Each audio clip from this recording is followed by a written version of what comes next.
If you were born in the countryside, you may remember that your parents or grandparents occasionally went to the forest to bring back black, loose, fertile soil to enrich the soil on which to plant vegetables, some fruit trees, or maybe flowers.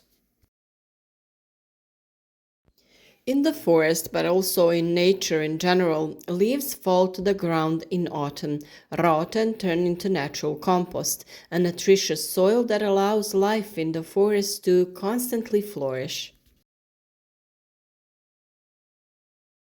At the same time, these leaves keep the soil moist, and thus a kind of circle of life takes place between trees and plants and the soil. The soil feeds the plants, and they give back to it with leaves, fruits, and branches that rot and feed the soil. You can imitate this natural process yourself, whether you have a plot with a garden or herbs or vegetables that you want to grow on the balcony of the seventh floor. You and your family produce all the necessary ingredients every day anyway, in the form of plant residue.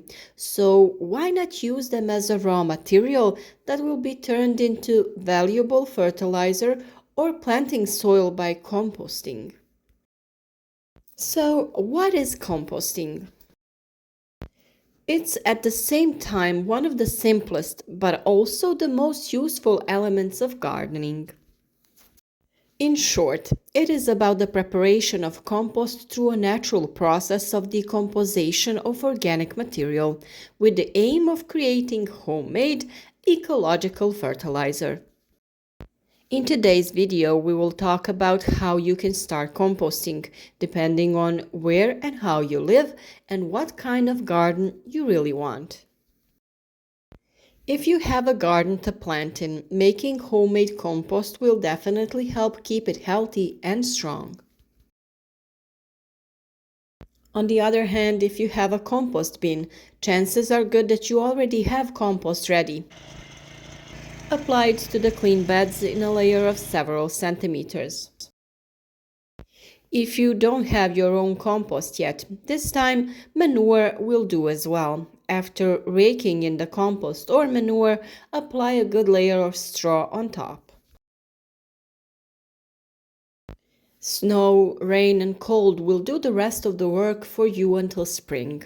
Then you will find a layer of compost under the straw and your beds will be immediately ready for planting vegetables, flowers or other plants. And when the plants sprout, surround them with straw so that it will keep moisture in the soil. This process is called mulching. We constantly talk about it through our video tips and always recommend it. And now we'll say a thing or two how to make a compost bin. If you are making your own compost for the first time, the first thing you need is a compost bin. And yes, it can really just be a pile of plant remains in a remote corner of your garden, but it's much more elegant to make your own. In addition to the fact that your garden will be tidier, the composting process itself will be completely under your control and the results will be better. If the space allows, make a compost bin with a volume of 1 cubic meter. Imagine a cube with all sides 1 meter long without a bottom and a cover side. The easiest way to build it is to get wooden slots a little longer than 1 meter and arrange them and connect them alternately with ribs so that the compost is well ventilated at all levels. So some lat, a hammer and nails are all you will need. Pallets that you simply attach can also be very useful, as we did it. When it's finished, be sure to position the compost bin on the ground, not on the concrete or some kind of wooden board. It is preferable to be in the shade and not in direct sunlight. However, it is also important that it is not in a place where water stays for a long time after rain.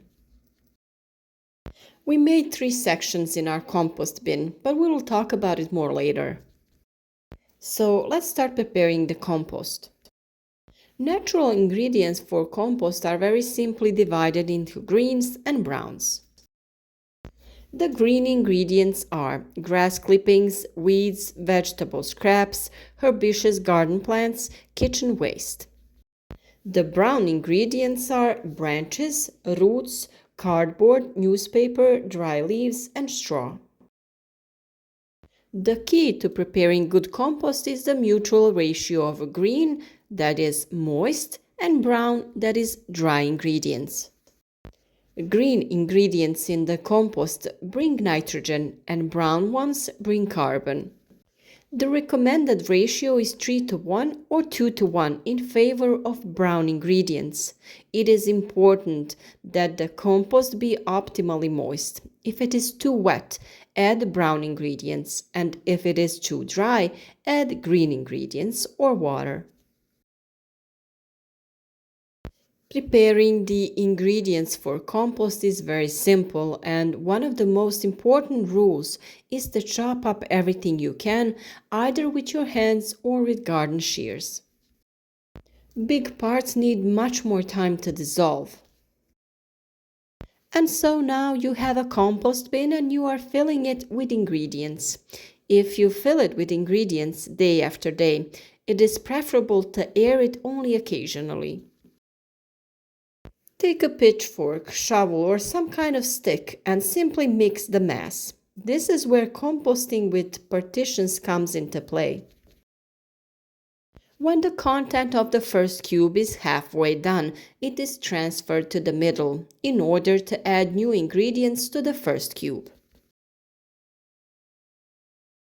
Later, after the compost in the middle cube is ready, it is transferred to the last cube from which it is used as needed. It is again switched from the first to the middle halfway through the process to free up the first cube for new plant remains. That way you always have compost in 3 different stages and you always have compost that is ready to use. If you suddenly fill up the compost bin a lot with your plant remains, it is important to aerate it as often as possible and even water it during dry periods. By aerating, you will not only repel uninvited guests such as mice, but by bringing in oxygen, you will contribute to the development of a healthy culture of microorganisms and thus to a faster and better decomposition of the ingredients. Earlier, we listed the most important green and brown ingredients of compost. There are, of course, things that you shouldn't put in the compost pile. These are meat, fish, bones, color magazines, pet waste, sick plants. And when speaking of kitchen waste, here's what you can put in the compost: eggshells, fruit and vegetable scraps, tea bags, coffee grounds, uncolored newspaper, and cardboard. On the other hand, manure is one of the most valuable components of compost. Manure is a desirable ingredient in any compost bin because it will speed up the biological decomposition of the compost. If you don't have it, feel free to occasionally mix clean soil from the forest or a nearby meadow into your compost pile. This is all well and good, but some of you will say the but because you live in a building and you don't have a garden where you could make a compost bin. If you already have a small garden on your balcony or are just planning to create one, then you can also make your own compost bin. What you need is some kind of basket or a bucket with a volume of about 75 liters. It is important that the lid has an opening or holes, just like the bottom, for ventilation. Everything else is the same as in the garden. Take care of the moisture, break the ingredients into as small part as possible, and occasionally mix the entire content. And feel free to take some leaves, grass clippings, or twigs from time to time in your park. The compost will thank you. And finally, let's repeat the material. Quality compost should be the foundation of every quality garden. It will improve soil fertility, prevent soil compaction, and have a beneficial effect on plant health. And what is also very important and what you could have learned from this video, composting is very simple and your first tomato on the balcony will be incredibly grateful for it. You could often hear from us that a well-fed plant is a healthy and resistant plant, and composting will help you with that.